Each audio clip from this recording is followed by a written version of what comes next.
Well lads, watch this. I'm going to do something hilarious. Anarchy is in season after all.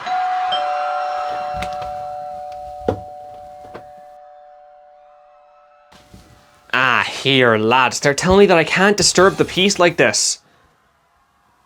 Unless I wait 12 seconds between instances? Cooldowns. Fuck them. They ruin everything by slowing things down to a snail's pace. Imagine how great life would be without cooldowns. I didn't think about that part. Despite what the anarchists will have you believe, cooldowns are important, whether in life or games. They set a melodical place to every aspect of gameplay, creating windows of opportunity and moments of weakness to prey upon, and they even add a little management minigame to every character, turning abilities into a resource in and of themselves. If they're so great, then clearly that must be why so many companies use long cooldowns to balance the game out, right? Cooldowns are in a lot of games, but I'm mainly going to be looking at them through the lens of hero shooters. At least the ones that didn't get stabbed in the back. And I have my reasons for this focus, so to start with the main reason that we're here, cooldowns aren't balance, asterisk. Obviously, you need reasonable cooldown lengths to create a balanced game. Imagine if Tracer Recall had a 3-second cooldown. I don't need to explain these implications any further. Naturally, a character's cooldowns should be tied to the strength of the ability. But lads, we need to have some limits. This is my main point and main idea. Giving an ability a long cooldown to match its power, while a sound concept isn't much of a sound practice. The best way to look at it is a real example, and just recently Overwatch had a textbook demonstration of it with their newest DPS, Freya. Now Freya, honestly, incredibly well designed character. She's just overbearing right now. Players were bad at her during her trial, she got overbuffed, and now she's on top of the meta. How do you fix this? It could be a damage nerf, but I would say reducing the time she spends in the air is the way to go, since half the cast just can't interact with her most of the time. The main issue isn't her mobility frequency, though she definitely is a little bit too mobile. The big issue is that she has an easy to execute, consistent one-shot combo on most of the cast, combined with having some insane mobility uptime. So how was this addressed in a recent patch? They added 0.5 seconds to her dash cooldown, a 14% increase. And to be fair, this was needed. Compared to her trial state, the cooldown is still shorter and back then it was too long. But regardless, this is what I mean by cooldowns aren't balanced. Just increasing the length of time it takes for a character to use their ability that is clearly proving too strong does nothing but slow down their gameplay and makes them less enjoyable, while not tackling the actual issue people are having with them. Sticking with Overwatch, another, honestly clearer example of this happened a little while ago with Ena, where they increased the cooldown of her nade by 2 seconds, which in a 5v5 queue brought it up to 14 seconds from 12, or a 17% increase. I did just say it, but I will repeat myself. Increasing the cooldown of a powerful ability does not nerf it, it just makes it less fun to use. Because I don't think on an 8, taking 14 seconds to come back instead of 12 is a big killer to its strength, it's just annoying when playing as Ena because your uses end up limited. You want to save the ability for the perceived most optimal moment, plays that involve less risk, like saving yourself or a tank, rather than plays that could actually end up having a higher impact, like nading the enemy support to help with a dive, or even throwing it out for your ulting DPS to keep them alive mid-fight while you reload. Remember, your abilities are effectively a resource, and what is a tendency that people have when faced with a resource which is limited? They hoard it. You see it most commonly in games that house consumable items, think Ethers in Final Fantasy, SP Restoration in any SMT game, but honestly, any resource in any game that could be considered rare or limited counts. I mean, even in hero shooters, the easy example is ultimates. You only get your ult a few times per game, resulting in a lot of players saving their ultimates for the game's feckin' sequel when facing this rare resource.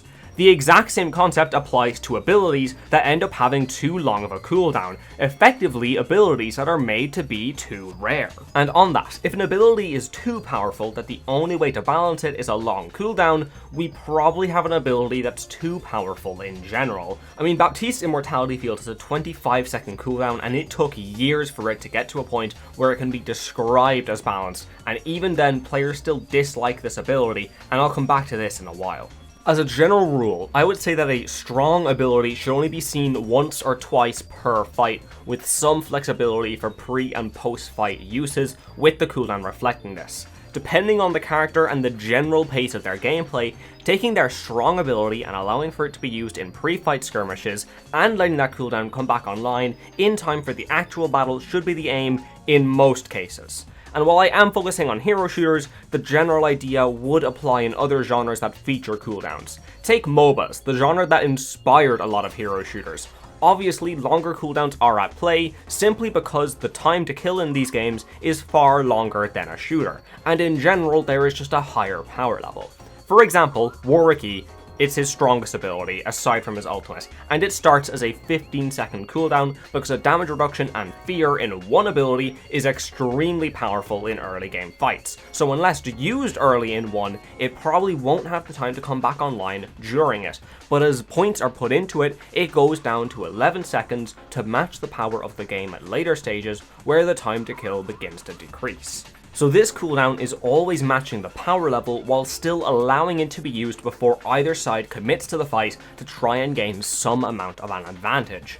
I mean, there are even fighting games with cooldowns, but there was a large asterisk next to all of those words. Take any Smash game which has staling, where repeated use of the same move will weaken its damage and knockback, encouraging players to use other moves instead of spamming their strongest one constantly. Absolutely not a cooldown in the traditional sense, but it's bordering on it. There are other workarounds to implementing these strong ability cooldowns as well. Certain abilities have the cooldown start once it's pressed, instead of waiting for it to finish. Take Soldier's Heal or Hammond's Shields, so the effect of a longer cooldown isn't felt as much. And there can even be exceptions to this still. Staying in Overwatch, you have Lifeweaver's Pull, currently at 18 seconds, and I do not see this ever going below it, even though that makes it an ability you will not see more than once per fight, or even before the fight, mostly for the mental sanity of players on both teams, because all players in the lobby hate Lifeweaver Pull. As cool as that ability is, it's a mess. But there is another angle that cooldown-based balancing can take, which I'll just preface, I don't like this one either, but it's not something seen in Overwatch, so we need to move over to pretty much the only other hero shooter that matters in the current space, Marvel Rivals. Lads, I love Paladins, but let me tell you, a corpse can always be fresher. So what is Marvel Rivals' approach when it comes to cooldowns? Put simply, you have more buttons to push, so you'll push those buttons less often. While in Overwatch, 12 seconds is around the upper limit when it comes to cooldown length, in Rivals it nearly seems like the average. Now, a lot of the time it's not some massive problem and is quite simply warranted. Take Cloak and Dagger and their form switching. If their cooldowns were too short, it would be way too hectic swapping between them constantly, and all element of depth to their kit would be removed. And for the strength of their abilities, their cooldowns make perfect sense anyway, they don't need to be touched. And I do need to stress this, I'm not trying to imply that longer cooldowns should be eradicated, not at all. But there is definitely a point where it just feels off. I mean, take one of my personal favorites, Winter Soldier. His dash is 12 seconds. Now it does have a solid damage and more notably CC component to it, but several times while playing him, it just feels like it should be back up. And that's ignoring how it doesn't actually let Bucky reach most high grounds, so you'll try to use it for mobility, fail just because it won't give you the boost that you need, and then you're stuck without it for the next 12 seconds. Or we can go with an even more egregious example. Why not take a look at Moon Knight and the 15-second cooldown he's got on his grapple?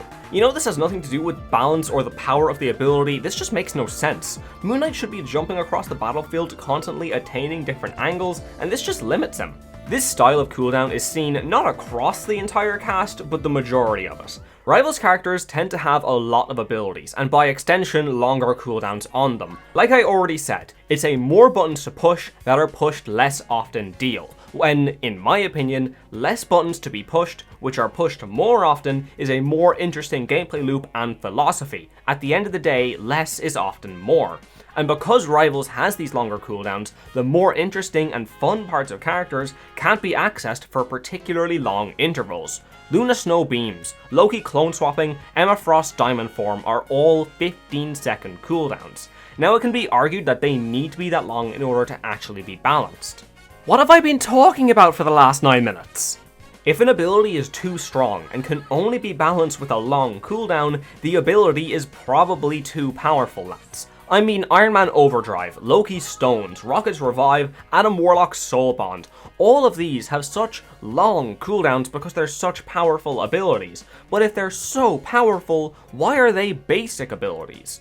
I'm not trying to say that all cooldowns should be lowered so that cooldown management becomes easier. That would be beyond stupid. And even if these were brought down, your cooldown management would still be important.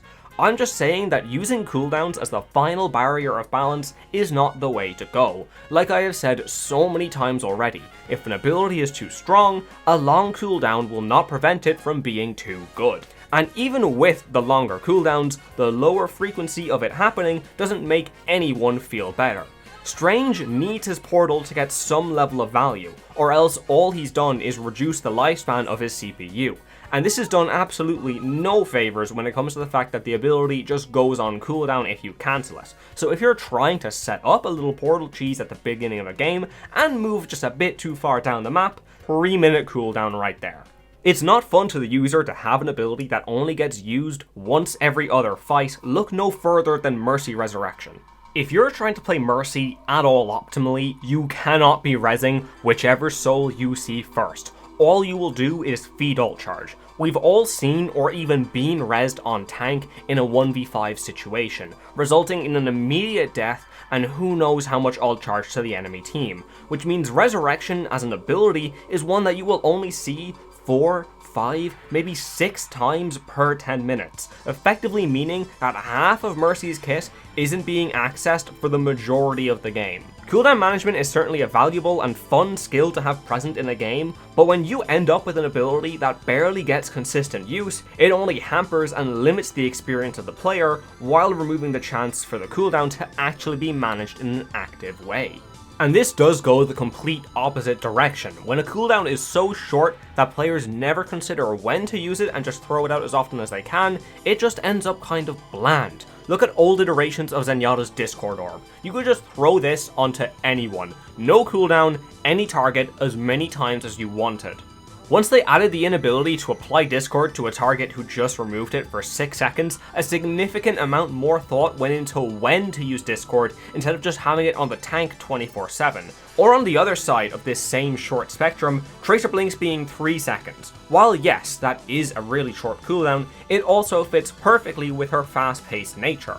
Duels with the Tracer happen in just a few seconds, so if a Tracer wastes all her blinks, that effect will be felt because of how squishy she is. If an ability and its cooldown can only ever be used in macro and never in micro, it should probably be reconsidered. Coming back to BAP's Immortality field that I mentioned near the beginning, you're more than likely only seeing one of these used per fight, but that infrequency doesn't change the fact that it can be immensely frustrating to play into, and even for the BAP player it won't be the most engaging, as they will naturally hold some level of bias to save the cooldown for a better play. Or better yet, look at another fruity Overwatch character I've already mentioned in Lifeweaver and Grip. The exact same idea applies. There are possible saves for this that would somewhat allow for the power and long cooldown to stay, while giving the player a little more action and use cases for their ability. Imagine if Life Grip had its cooldown reduced if being used on a full HP target, which would then allow it to be used for positioning without feeling like a waste.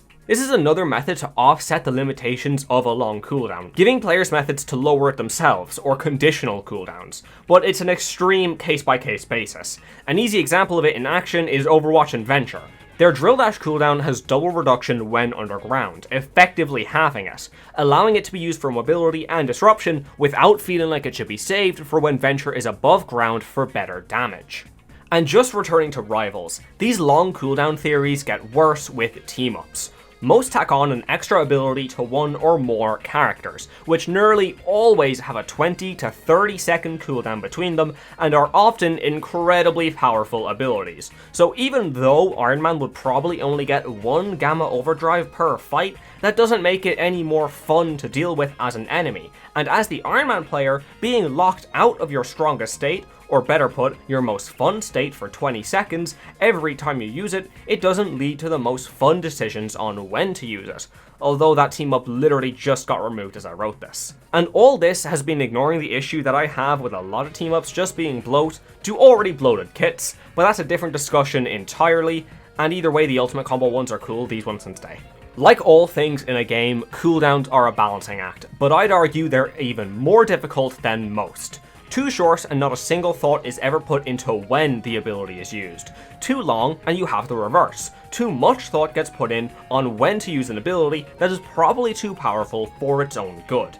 They demand to be in the Goldilocks zone, and while tweaks are needed to them at times, depending on how a character is doing in any given moment, they should never be the primary balancing method you use to rein people back in.